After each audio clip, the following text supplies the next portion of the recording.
बिस्मिल्लाहिर्रहमानिर्रहीम। क़ाला रब्बि इश्रह ली सदरी व यस्सिर ली अमरी वहलुल उक़दतम मिन लिसानी यफ़क़हू क़ौली।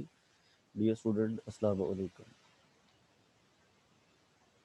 आज के इस लेक्चर में हम एक्सपोनेंशियल फंक्शन और उसके रिलेटेड कुछ प्रॉब्लम्स को डिस्कस करने जा रहे हैं। जैसा कि आप लोग जानते हैं कि जो simple e raise to power iota x की फॉर्म में अगर कोई एक्सप्रेशन लिखा हो तो हम उसको लिख सकते हैं cos x plus iota sine x. Angle का कोई इशू नहीं है, यहाँ पे आप एक्स की जगह पे थीटा कंसिडर कर सकते हैं, वाई कंसिडर कर सकते हैं, एनी वन कोई भी वेरिएबल आप चूज कर सकते हैं। फर्स्ट ऑफ ऑल हम इसका प्रूफ देखते हैं एंड देन आफ्टर देन हम इसको यूटिलाइज करेंगे। इसको हम आयलर्स फार्मूला बोलते हैं। तो फर्स्ट ऑफ ऑल इसकी जो वेरिफिकेशन है उसकी तरफ चलते हैं। जैसा कि हम जानते हैं कि अगर e raise to power simple x हो तो हम उसकी जो एक्सपेंशन है वो इस तरह से लिखते हैं 1 +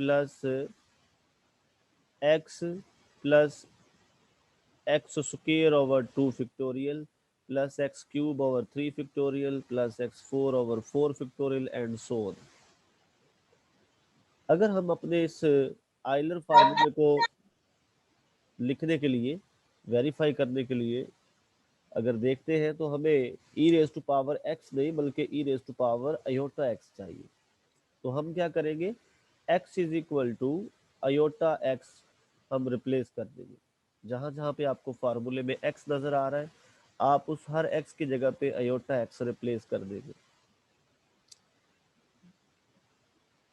जब आप इसमें रिप्लेसमेंट करेंगे तो आपको डिफरेंट टर्म्स में पावर्स नजर आएंगी, एक्सपोनेंट नजर आएंगे। हम इनको सिंप्लीफाई करेंगे। जैसा कि ऑलरेडी आप जानते हैं कि अयोटा स्क्वायर जो है this one is equal to -1 का स्क्वायर रूट है और iota square is equal to -1 है। इस फार्मूले को, इस रिलेशन को यूज करते हुए हम तमाम इसकी जो पावर है उसको सिंप्लीफाई कर लेते हैं। आफ्टर सिंप्लीफिकेशन अगर आप देखें तो इसमें कुछ ऐसी टर्म्स होगी जिनमें अयोटा इन्वॉल्व होगा और कुछ ऐसी टर्म्स होगी जो बिल्कुल रियल कंपोनेंट की फॉर्म में होगी, इसमें अयोटा नहीं होगा। तो हम ऐसा करेंगे, वो तमाम टर्म्स जिनमें अयोटा नहीं है उनको हम स्टार्ट पे लिख लेते हैं और जिनमें अयोटा आ रहा है उन तमाम टर्म्स को हम सेकंड पोजीशन पे कंबाइन करके लिख लेते हैं।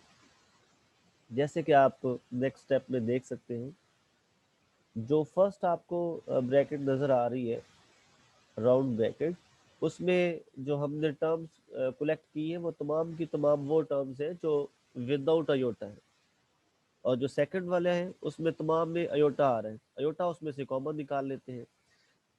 अगर हम गौर से देखें तो ये जो एक्सपेंशन है ये एक्चुअल में कॉज एक्स की एक्सपेंशन है। कॉज एक्स को हम इस तरह से एक्सपेंड करते हैं, यानी कॉज एक्स जो है this one is equal to 1 - x² / 2 factorial plus x4/4 factorial minus x6/6 factorial. ये सो ऑन जो है ये एक्सपेंशन कॉस एक्स की है। तो हमने इस फर्स्ट एक्सपेंशन की जगह पे कॉस एक्स लिख दिया। जो सेकंड एक्सपेंशन है वो साइन एक्स की है तो हमने उसकी जगह पे साइन पुट कर दिया। तो इट मीन्स यहाँ से हमें लास्ट से ये पता चला कि ई पावर अयोटा एक्स जो है वो एक्चुअल में इक्वल होता है cos x plus iota sine x. तो ये हमारे पास जो है ये आयलर फार्मूला कहलाता है। हम थोड़ा सा एक आध स्टेप इसका मजीद करते हैं जिसमें हम आयलर्स आइडेंटिटी को ड्राइव करने की कोशिश करेंगे। जैसे कि अगर लेट कर लें कि z is equal to x plus iota y है और ई पावर जेड जो है this one is equal to e power x plus iota y, और इसको हम लिख सकते हैं e raise to power x into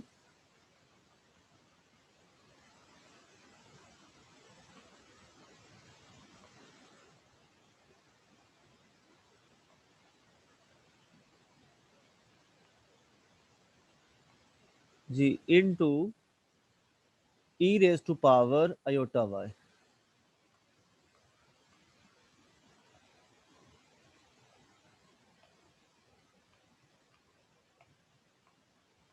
okay, ये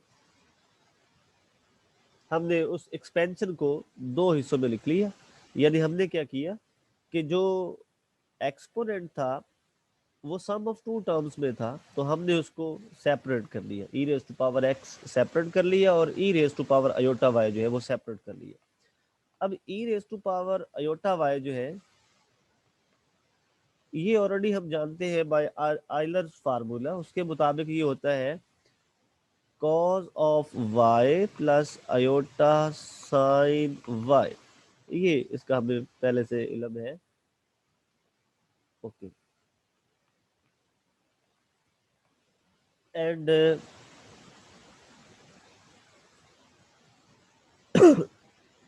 अगर इस रिलेशन को हम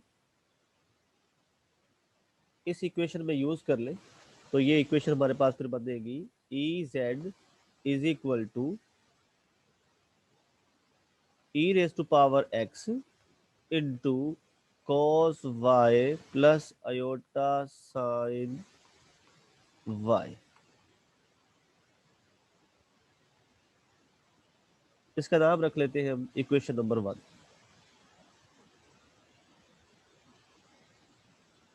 इसमें अगर हम जो है वो x की जगह पे पुट कर दे 0, तो ये हमारे पास अल्टरनेटिव वे बनेगा उसकी वेरिफिकेशन का, जो ऑलरेडी हम वेरीफाई कर चुके हैं, जिसको हमने आइलर्स फार्मूला का नाम दिया है। ओके जी, नेक्स्ट देखिएगा, जो आइलर्स फार्मूला हमारे पास है वो है e raise to power iota y, this one is equal to cos y plus iota sine y called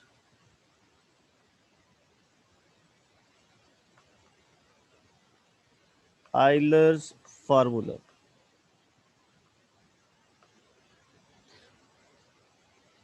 इसका नाम रख ले इक्वेशन नंबर 2। इसमें पुट कर दे, put y is equal to pi. तो ये इक्वेशन हमारे पास बनेगी e raise to power iota pi is equal to cos of pi plus iota sine पाई।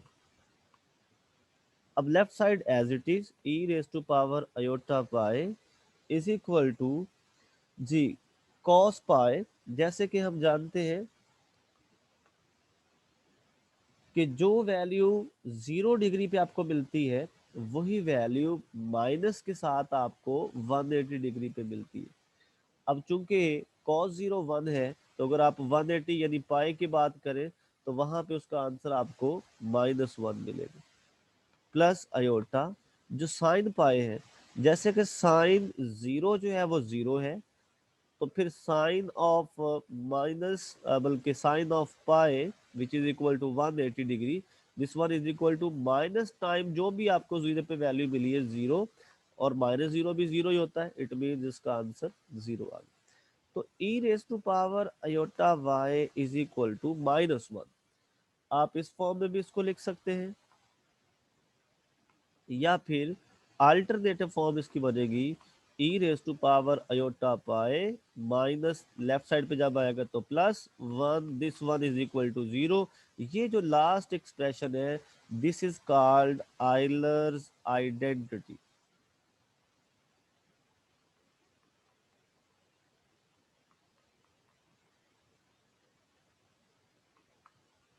तो इसको हम आइलर्स आइडेंटिटी का नाम देंगे।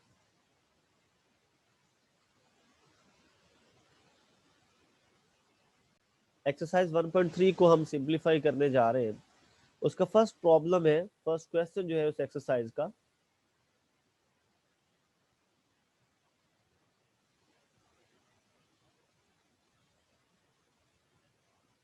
वो हमारे पास है कि show that e raise to power z is never zero. ये कभी जीरो नहीं हो सकता। हमने ये वेरीफाई करना है कि अगर आपके पास एक एक्सपोनेंशियल फंक्शन है ई रेज टू पावर जेड, तो ये प्रूफ करें कि ये कभी भी जीरो नहीं होगा। जीरो के अलावा कुछ भी वैल्यू आ सकती है इसकी, लेकिन जीरो पॉसिबल नहीं है। ओके, तो इसका सोल्यूशन बड़ा सिंपल सा है लेकिन टेक्निकल है। हमारे पास ई पावर जेड है। अगर आप ई पावर जेड को 1 ओवर ई पावर जेड के साथ मल्टीप्लाई करें, तो इट मीन्स कैंसिलेशन के बाद आपके पास जो इसका आंसर आता है वो 1 आता है। अब इस रिलेशन से आपको इस चीज का अंदाजा होता है कि कोई सी दो चीजें जिनका प्रोडक्ट अगर 1 के इक्वल आता है, तो हमें पता है कि वो दोनों आपस में मल्टीप्लिकेटिव इनवर्स होते हैं। ओके, अगर किसी फंक्शन का या किसी भी एलिमेंट का मल्टीप्लिकेटिव इनवर्स एग्जिस्ट करे, तो इसका मतलब ये होता है कि वो फंक्शन या वो नंबर कभी जीरो नहीं हो सकता। क्योंकि हम जब भी मल्टीप्लिकेटिव इनवर्स की बात करते हैं, हम फर्स्ट ऑफ ऑल उस नंबर पे, उस एलिमेंट पे, उस फंक्शन पे कंडीशन ये लगाते हैं कि ये नॉन जीरो एलिमेंट है, ये नॉन जीरो फंक्शन है। आफ्टर देन ही इसका मल्टीप्लिकेटिव इनवर्स एग्जिस्ट कर सकता है। जी, इस बात को फॉलो किया है आपने बच्चे? Any problem about this question? हमने ये शो करना था कि ये नॉन जीरो होगा, कभी भी ये वैल्यू उसकी जीरो नहीं हो सकती। तो उसकी वेरिफिकेशन का तरीका यही है कि आप, अगर आप इस चीज का आपको अंदाजा हो जाए कि इसका मल्टीप्लिकेटिव इनवर्स एग्जिस्ट करता है, वो कैसे पता चलेगा? आप किसी भी नंबर को उस गिवन नंबर के साथ मल्टीप्लाई करें, अगर 1 आंसर बनता है तो इट मीन्स वो दोनों एक दूसरे का मल्टीप्लिकेटिव इनवर्स है। और अगर आपको इस चीज की गारंटी मिल जाए कि वहां पे जो है वो मल्टीप्लिकेटिव इनवर्स एग्जिस्ट करता है, तो इट मीन्स वो नंबर बजाते खुद जो है वो नॉन जीरो होगा, क्योंकि फिर ही उनका मल्टीप्लिकेटिव इनवर्स पॉसिबल है। अदरवाइज पॉसिबल ही नहीं है कि अगर कोई नंबर जीरो और उसका मल्टीप्लिकेटिव इनवर्स एग्जिस्ट कर जाए। यही प्रॉब्लम जीरो के साथ है, क्योंकि जीरो नंबर जो है वो ऐसा नंबर है जिसका मल्टीप्लिकेटिव इनवर्स एग्जिस्ट नहीं करता।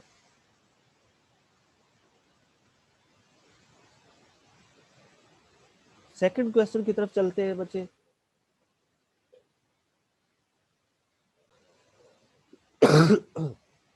जस्ट एक मिनट।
जी बेटे, माजरत आप लोगों को वेट करना पड़ा, बस थोड़ा सा वो प्रॉब्लम है गले का। हम आगे चलते हैं।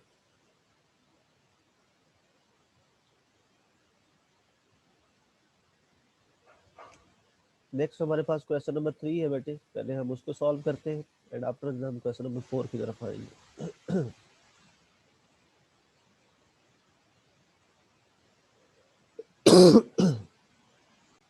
नेक्स्ट हम जो सेकंड साइड थी, जो फर्स्ट साइड थी, उसको सपोज करते हैं। उसके मुताबिक हमारे पास जो है वो e raise to power z is equal to 1, ये हमने कंसिडर कर लिए। और अब हम वेरीफाई करेंगे कि जो z is equal to 2 pi iota है वो मल्टीपल ऑफ k है, यानी integral multiple of 2 pi iota है। ओके, सपोज कर ले मजीद के z इज इक्वल टू, क्योंकि z कॉम्प्लेक्स नंबर है तो this one is equal to x plus iota y के हैं। दोनों तरफ दोबारा जो है वो बेस e ले ले, e raise to power z is equal to e raise to power x plus iota y है।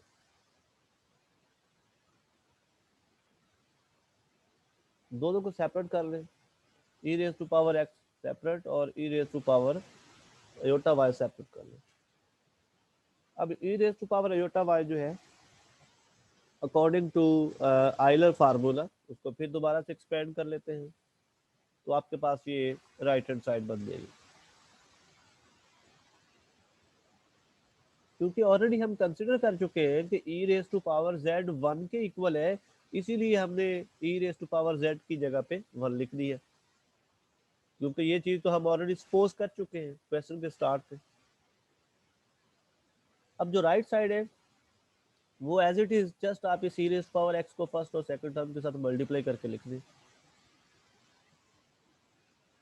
अब लेफ्ट साइड पे भी एक कॉम्प्लेक्स नंबर है जिसका सिर्फ रियल पार्ट आपके पास है, इमेजिनरी पार्ट उसका जीरो है। आप इसको जरा जो है वो मोर डिटेल में जाना चाहें तो आप लिख सकते हैं 1 प्लस 0 अयोटा। और राइट साइड पे भी एक कॉम्प्लेक्स नंबर है, रियल कंपोनेंट रियल के इक्वल होगा और इमेजिनरी कंपोनेंट जो है वो इमेजिनरी कंपोनेंट के इक्वल होगा। It means e raise to power x cos y equal to 1 आ गया, रियल कंपोनेंट रियल के इक्वल आ गया, और जो इमेजिनरी कंपोनेंट है वो इमेजिनरी के इक्वल आ गया। अब since e raise to power x not equal to 0,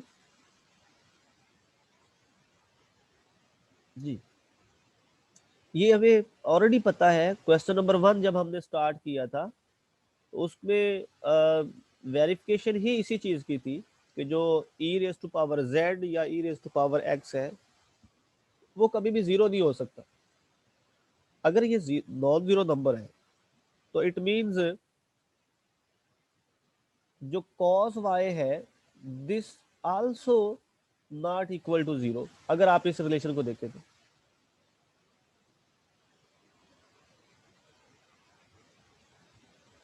उसकी वजह यह है कि अगर कोई दो नंबर्स का प्रोडक्ट जीरो नहीं है और उन प्रोडक्ट में एक चीज के बारे में कंफर्मेशन मिल गई है कि वो जीरो नहीं है, तो फिर दूसरा भी नंबर जीरो नहीं हो सकता, क्योंकि आंसर जीरो नहीं आ रहा, आंसर नॉन जीरो आ रहा है। अगर आंसर नॉन जीरो तो फिर दोनों ही नंबर नॉन जीरो होंगे। फिर दोबारा से देखिएगा, जो हमारे पास फर्स्ट रिलेशन बना था e raise to power x into cos y equal to 1, ये रिलेशन ये साबित करता है कि दो चीजों का प्रोडक्ट नॉन जीरो है, यानी 1 है, जीरो के अलावा कोई भी नंबर हो। अगर कोई दो चीजों का प्रोडक्ट जो है वो नॉन जीरो, इट मींस वो दोनों चीजें भी सेपरेटली नॉन जीरो होंगी। ओके, अब सेकंड रिलेशन पे आ जाए। दो चीजों का प्रोडक्ट जो है वो जीरो है। अब इस नंबर के बारे में हमें कंफर्म है कि ये जीरो नहीं है, लेकिन प्रोडक्ट अगर जीरो है तो फिर दोनों में से किसी एक को जीरो होना पड़ेगा। और e raise to power x के बारे में गारंटी है कि ये जीरो नहीं है, इट मींस अगर ये जीरो नहीं है तो फिर सेकंड वाला तो लाजमी जीरो होगा, क्योंकि आंसर जीरो आ रहा है। पॉसिबल ही नहीं है कि अगर आंसर जीरो आ रहा और वो नंबर जो है वो दोनों नॉन जीरो। इन रियल जो है वो एक्सप्रेशन जो है डिवीजन और multiplication, ordinary multiplication ordinary division, ऐसा पॉसिबल ही नहीं है उसमें। ओके, तो यहाँ से हमें एक हिंट मिल गया कि साइन वाई जो है ये इक्वल टू जीरो है। अब थोड़ा सा इसके ऊपर फोकस करें और सोचें कि what will be the value of y which satisfied this equation sin y equal to zero. ऐसी कौन कौन सी वैल्यूज है जिनको हम इसमें पुट करें तो ये इक्वेशन सेटिस्फाई हो जाएगी। सबसे पहली value y is equal to 0 लिख सकते हैं आप, क्योंकि हमें पता है कि साइन 0 इक्वल टू 0 है। y इज इक्वल टू पाई लिख सकते हैं आप, क्योंकि इसका भी इलम है हमें कि साइन पाई जो है ये भी 0 होता है। 2 पाई लिख सकते हैं, 3 पाई लिख सकते हैं। इट मीन्स अगर आप गौर करें तो ये एक सीक्वेंस बनता जा रहा है, 0 पाई यानी 1 पाई कह लें इसको, फिर 2 पाई कह लें, फिर 3 पाई कह लें, 4 पाई कह लें, एंड सो ऑन। अगर आप 0 को थोड़ा सा सही करके लिखें तो ये 0 पाई बन जाएगा। तो इट मीन्स ये एक सीक्वेंस बन रहा है जिसको इन जनरल आप लिख सकते हैं n पाई। तो यहाँ से बच्चे हमें आइडिया हुआ कि ये इक्वेशन सेटिस्फाई करेगी for y is equal to n pi के फॉर्म में। और n यहाँ पे क्या होगा, n इज एन इंटीजर, वो 0 हो सकता है, +1 -1 +2 -2 एंड सो ऑन, कोई भी इंटीजर हो सकता है। तो यहाँ से हमें y की वैल्यू का अंदाजा हो गया कि ये जो y इसमें यूज हो रहा है उसकी वैल्यू जो है वो n पाई की फॉर्म में है। ओके, और जो cos y है, cos y, इसमें अगर आप वैल्यू पुट करें तो cos y will be equal to cos y की जगह पे वैल्यू पुट कर दें, वो n पाई वैल्यू है ऑलरेडी जो हम ड्राइव कर चुके हैं। तो cos y is equal to cos n pi बन जाएगा। और cos n पाई की वैल्यू जो है ये फ्लक्चुएट करती है -1 +1 -1 +1 पे। अगर आप इवन नंबर पुट करते हैं तो ये माइनस, और अगर आप इसमें इवन नंबर पुट करते हैं तो ये +1 आंसर देगा। अगर आप ऑड नंबर पुट करते हैं तो ये आपको -1 आंसर देगा n की जगह पे। तो इट मीन्स आप कह सकते हैं कि फिर इसकी वैल्यू इन जनरल अगर हम लिखें तो जो cos n पाए है एक्चुअल में ये -1 की पावर n है। ओके, तो दो चीजें हम फाइंड आउट कर चुके हैं। नंबर 1 हम y की वैल्यू फाइंड आउट कर चुके हैं, और नंबर 2 cos n पाई होता किसके इक्वल है, ये दो चीजें हमने फाइंड आउट कर ली।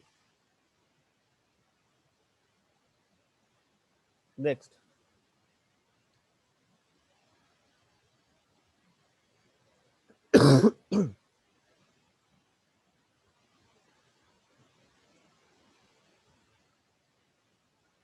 अब ये जो एक रिलेशन बना था हमारे पास, जो फर्स्ट वाला रिलेशन था,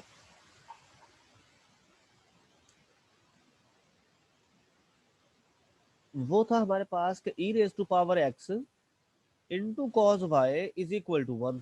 ये जो हमारे पास रिलेशन आया था इसमें हम वैल्यू सब्स्टिट्यूट करते हैं, क्योंकि जो cos y है उसकी वैल्यू हम फाइंड आउट कर चुके हैं। वो वैल्यू हम इस cos y की जगह पे पुट करते हैं, -1 की पावर n, एंड देन इस इक्वेशन को नेक्स्ट आगे सिंप्लीफाई करते हैं तो हम अपने फाइनल रिजल्ट तक पहुंच जाएंगे।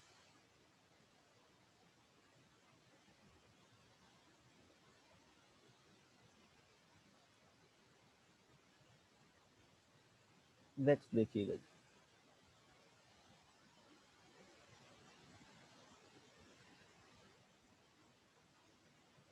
हाँ जी,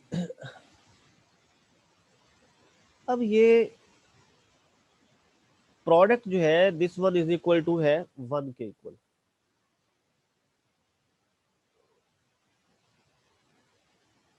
अब जरा यहाँ पे भी एक बड़ी लॉजिकल जो चीज हमने यूज करनी है उसके बारे में जरा देखिएगा। कहते हैं सिंस e⁻x जो है वो ग्रेटर देन 0 है, यानी आप इसमें जो मर्जी x की वैल्यू पुट कर ले वो कभी भी 0 या नेगेटिव नहीं हो सकती। ओके, अगर वो 0 या नेगेटिव नहीं हो सकती तो फिर इस इक्वेशन को जरा सोचिए, दो चीजों का प्रोडक्ट पॉजिटिव है, अगर एक चीज नेगेटिव नहीं हो सकती, 0 नहीं हो सकती, इट मीन्स उसके बारे में गारंटी है कि वो सिर्फ पॉजिटिव है।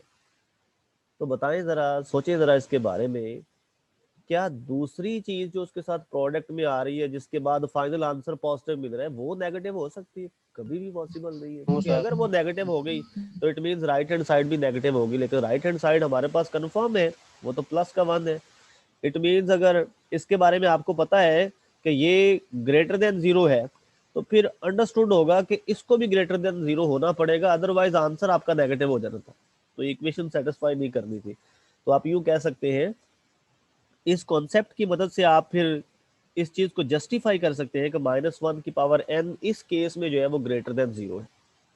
ओके, अब नेक्स्ट स्टेप को जरा थोड़ा सा फोकस करें कि अगर -1 की पावर n जो है ग्रेटर देन 0 है, n के पास यहाँ पे दो पॉसिबिलिटीज हो सकती थी। n नेगेटिव भी हो सकता था, n यहाँ पे इवन भी हो सकता था, n यहाँ पे ऑड भी हो सकता था। अगर n हमारे पास ऑड होता तो इट मीन्स -1 की पावर अगर 3 आ जाती है, 5 आ जाती है, तो ये तो -1 की फॉर्म में आंसर आ जाना था। तो अगर आंसर माइनस की फॉर्म में आ जाए तो वो 0 से कैसे ग्रेटर हो सकता है? इट मीन्स ये बात तो तय होगी कि n जो है ये सिर्फ एक ही पॉसिबिलिटी पर डिपेंड करता है, और वो है इवन नंबर। क्योंकि इवन नंबर होगा तो ये इनइक्वालिटी सेटिस्फाई करेगी, अदरवाइज ये इनइक्वालिटी सेटिस्फाई नहीं करेगी। तो फिर अगर ये इवन नंबर है n जो है, तो फिर आप कंसिडर कर सकते हैं 2 की फॉर्म में, 2 के मल्टीपल की फॉर्म में कोई भी नंबर, 2k कह लें, 2 अल्फा कह लें, 2 गैमा कह लें, जो आपकी मर्जी कह सकते हैं, मल्टीपल ऑफ 2 होना चाहिए। तो it mean n is equal to 2 times of k, यानी मल्टीपल ऑफ 2। वजह उसकी क्योंकि ये इवन नंबर है,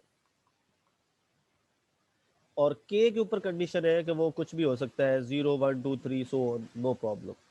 इट मीन्स आप इस n की जगह पे वैल्यू पुट कर सकते हैं 2k। जब आप यहाँ पे 2k पुट करेंगे तो ये फिर आपके पास इक्वेशन बनेगी, -1 की पावर मल्टीपल ऑफ 2 नंबर अगर आ रहा है, यानी इवन नंबर आ रहा है, इवन, तो इट मीन्स उसका आंसर आपके पास +1 ही आना है। तो +1 को e⁻x से मल्टीप्लाई कर भी दे तो वो e⁻x ही रहेगा। Okay, it means e⁻x is equal to 1 आ गया, और 1 हमें पता है वो e⁻0 भी 1 ही होता है।